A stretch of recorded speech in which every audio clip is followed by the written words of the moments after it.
Welcome students to my YouTube channel. Now we will discuss our next lecture about the chapter 13, that is magnetic effects of electric current. Now today our main topic is electric motor. But before starting this topic we have to learn about the basic principle of electric motor. हम ये पढ़ेंगे कि electric motor कैसे काम करती है, principal क्या है उसका। तो उसके लिए हम एक प्रिंसिपल पहले डिस्कस कर लेते हैं।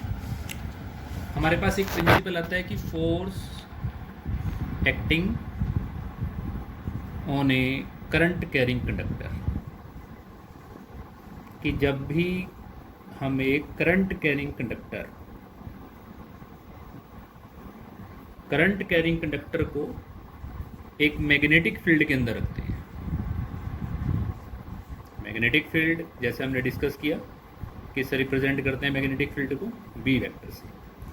सो अगर हम निकालते हैं force acting on a current carrying conductor in a magnetic field, तो सबसे पहले स्टूडेंट्स हम ये डिस्कस करेंगे कि कंसिडर ए कंडक्टर जिसको हमने सबसे पहले क्या पास करना है, उस कंडक्टर के अंदर करंट पास करना है और फिर उसको किसके अंदर रखना है, मैग्नेटिक फील्ड के अंदर।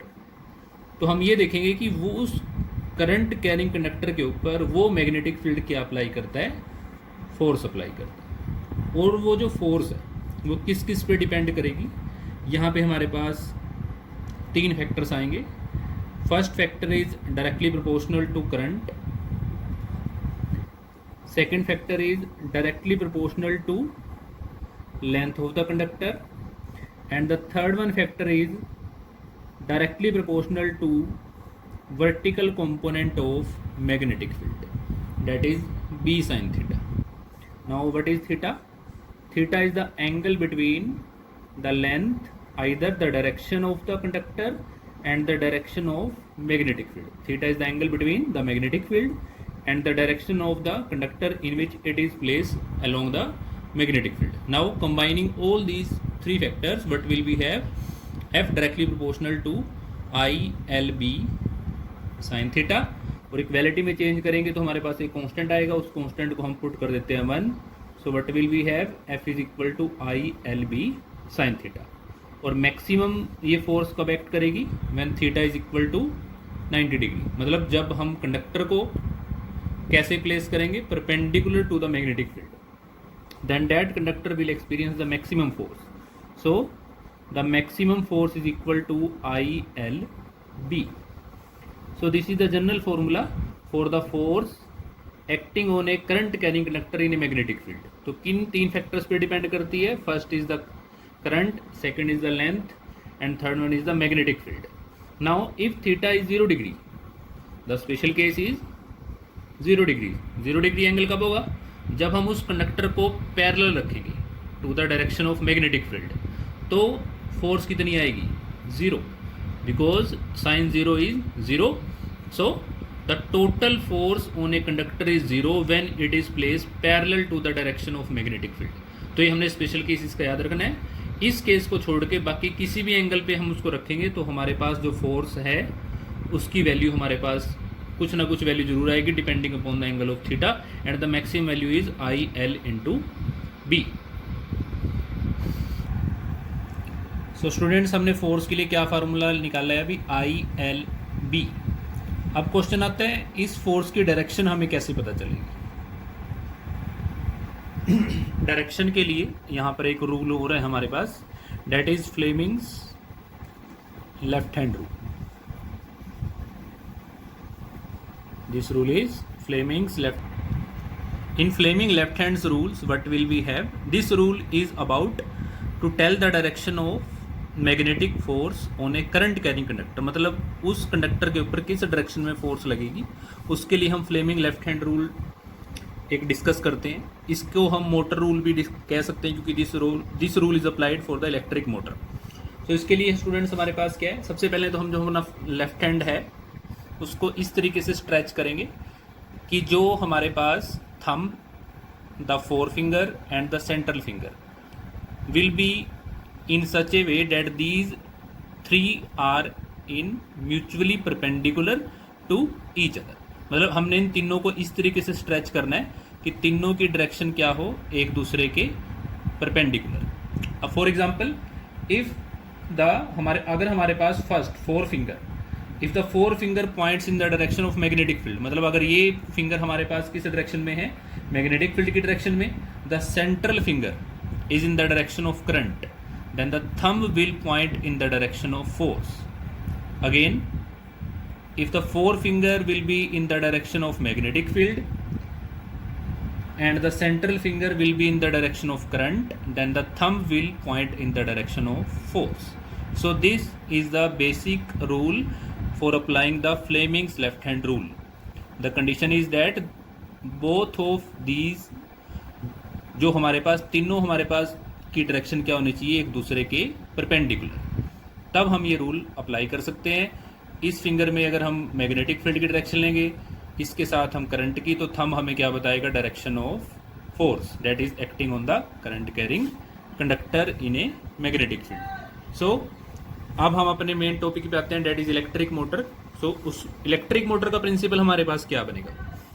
इलेक्ट्रिक मोटर का प्रिंसिपल वही है, फ्लेमिंग लेफ्ट हैंड रूल, जो हमें बताता है if A current carrying conductor is placed in a magnetic field, if a current carrying conductor is placed inside a magnetic field, then that conductor will experience a force. सबसे पहले ये हमारा main basic principle बनेगा.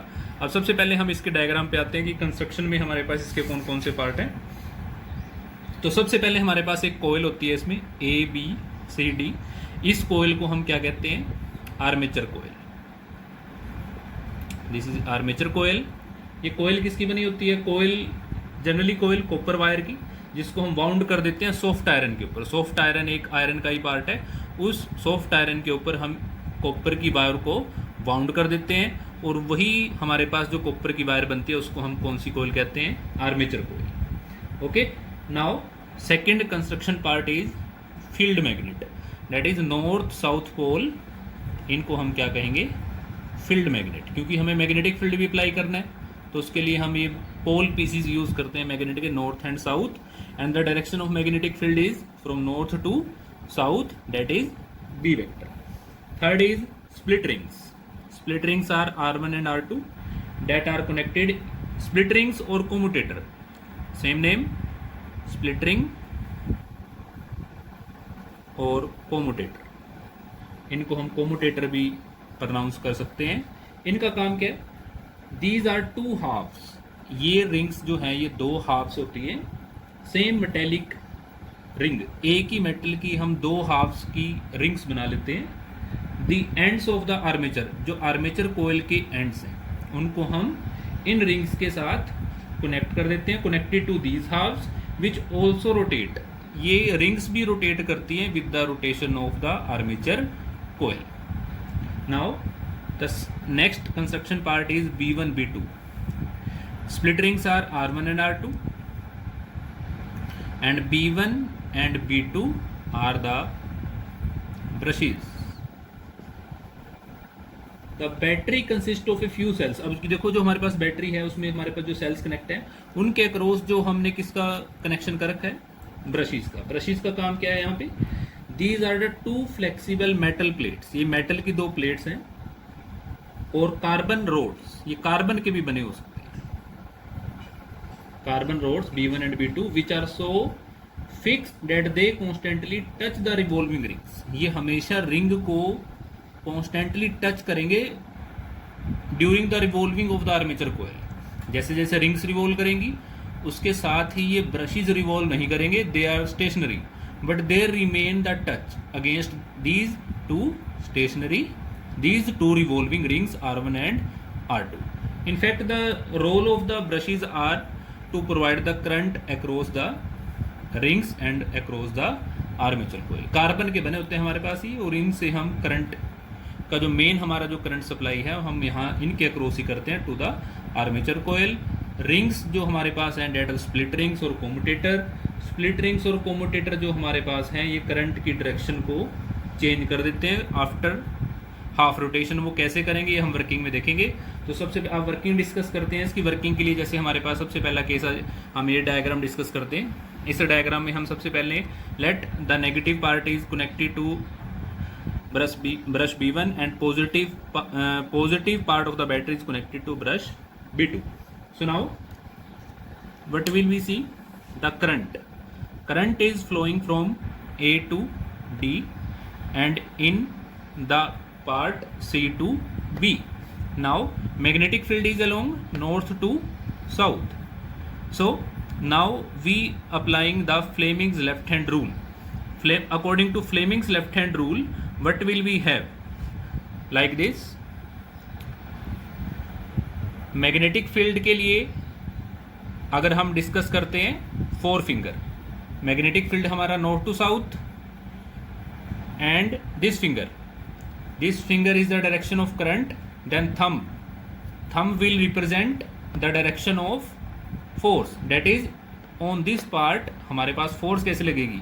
Outward. और इस part पे force कैसे लगेगी? जब हम इस पार्ट पर अप्लाई करेंगे फ्लेमिंग लेफ्ट हैंड रूल तो वो फोर्स कैसे लगेगी? इनवर्ड। तो ये जो हमारे पास पार्ट है आउटवर्ड और ये पार्ट कैसे लगेगी? इनवर्ड। तो ये पार्ट हमारा रिवॉल्व होके नेक्स्ट फिगर में हमारे पास डायग्राम ये कुछ ऐसा बनेगा, मतलब 180 की रोटेशन जब हो जाएगी तो BC हमारे पास पार्ट यहाँ जाएगा और AD हमारे पास यहाँ जाएगा। तो पहले हमारे पास क्या सिचुएशन थी? AB हमारे पास AD।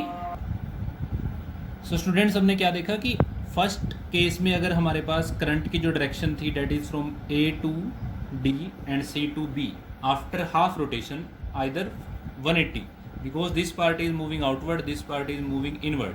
तो हाफ रोटेशन के बाद हमारे पास सिचुएशन क्या होगी? करंट की डायरेक्शन जो है वो चेंज हो जाएगी। इस साइड अब जो डायरेक्शन है वो हमारे पास B to C and from D to A।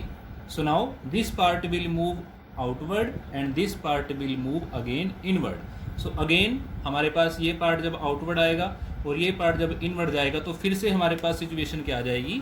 जो हमारा फर्स्ट वाला डायग्राम। सो इसी तरीके से जो आर्मेचर कोयल है डेट इज कम्प्लीटली रिवॉल्विंग और इसी रोटेशन से ही हमारे पास जो मेन प्रिंसिपल बनता है इलेक्ट्रिक मोटर का वो हमारे पास बन जाता है। और मेन हमारे पास जो हमने क्या पढ़ा है फ्लेमिंग लेफ्ट हैंड रूल के अकॉर्डिंग कि अगर एक करंट कैरिंग कंडक्टर को हम मैग्नेटिक फील्ड के अंदर, इसमें करंट कैरिंग कंडक्टर कौन है? Armature coil. ये हमारा मैग्नेटिक फील्ड है और करंट कहाँ से आ रहा है? हमारे पास बैटरी से। सो करंट कैरिंग कंडक्टर को हमने किसके अंदर प्लेस किया? मैग्नेटिक फील्ड के अंदर। तो क्या लगेगी? फोर्स लगेगी। According to Fleming left hand rule हमने अप्लाई किया। This part is moving outward, this part is moving inwards, so that coil will revolve continuously and in this figure also what will we see? After half rotation the split rings situation is also reverses, that is R2 is here and R1 is here, reverse direction of the figure A. So the speed of the rotation of the motor is, जो हमारे पास motor है इसकी speed को हम बढ़ा सकते हैं। कैसे बढ़ा सकते हैं? by increasing the strength of current. अगर हम करंट की स्ट्रेंथ बढ़ाएंगे तब रोटेशन बढ़ सकती है। Second, increasing the number of turns. Number of turns को भी बढ़ाने से, नंबर ऑफ टर्न्स किसकी बढ़ाएंगे? आर्मेचर कोयल की। Also increasing the area of the coil. Coil का अगर हम एरिया बढ़ाएंगे तब भी हम रोटेशन कोयल की बढ़ा सकते हैं। जनरली स्टूडेंट्स जो हमारे पास इलेक्ट्रिक मोटर है या डीसी मोटर है, सेम थिंग, ये किस काम आती है हमारे पास? An electric motor is a device for converting electric energy into mechanical energy. मतलब हम इसको इलेक्ट्रिक एनर्जी प्रोवाइड कराएंगे, ये इलेक्ट्रिक एनर्जी को किस में कन्वर्ट करेगी? मैकेनिकल एनर्जी में। और इलेक्ट्रिक मोटर तो हमारे पास यूज़ होती है, these motor are use for electric fans, cooling, ventilation, they are used for pumping water. जितने भी वाटर पंपिंग हमारे पास यूज़ करते हैं that are also used the principle of electric motor. So students आज के लिए हम इतने डिस्कस करेंगे। Thank you.